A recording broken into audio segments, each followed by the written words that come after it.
Je parle de durabilité parce que les énergies renouvelables sont effectivement des énergies durables, mais les appareils construits pour les capter ne le sont pas, pour les raisons que je viens d'évoquer.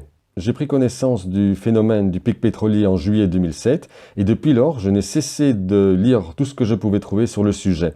J'ai tenté de trouver des solutions, mais à chaque fois je butais sur le fait que la solution trouvée nécessitait du pétrole caché, c'est-à-dire du pétrole en tant que matière première, ou du pétrole nécessaire à l'extraction de minerais métaux, métalloïdes et roches, indispensables à la fabrication de tout objet.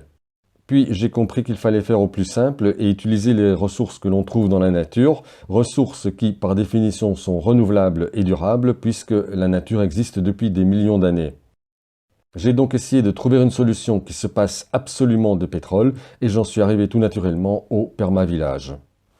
Je ne vais pas expliciter de manière exhaustive en quoi consistent les permavillages, puisque j'ai fait une vidéo à ce sujet ou je vais la faire selon le moment où vous regardez cette vidéo-ci.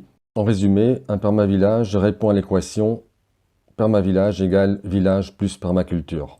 Et comme la permaculture a été définie par Bill Mollison comme étant de l'agriculture permanente, eh bien les permavillages sont eux aussi permanents, c'est-à-dire durables. Comment les permavillages peuvent-ils être durables? Étant donné l'état actuel de notre planète, je pense que nous connaissons toutes et tous les erreurs qui ont été commises jusqu'à présent et nous savons ce qu'il ne faut pas faire si nous voulons que les permavillages soient durables. Personnellement, j'ai identifié 5 conditions que j'estime devoir être remplies pour que les permavillages soient durables. Condition 1, 100% local. Ça signifie que, notamment, la production et la gestion des déchets doivent être réalisées sur place. Condition 2, no tech, pas de technologie moderne. Condition 3, population stable. On va se limiter au nombre de Dunbar, 150, car au-dessus de ce nombre, la confiance mutuelle et la communication ne suffisent plus à assurer le fonctionnement du groupe. Il faut alors passer à une hiérarchie plus importante, avec une structure et des règles importantes, ce que nous voulons évidemment absolument éviter.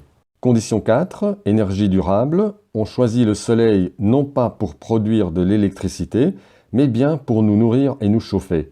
Enfin, condition 5, on va assurer les besoins vitaux. Air, sécurité, eau, nourriture, chaleur, santé, hygiène.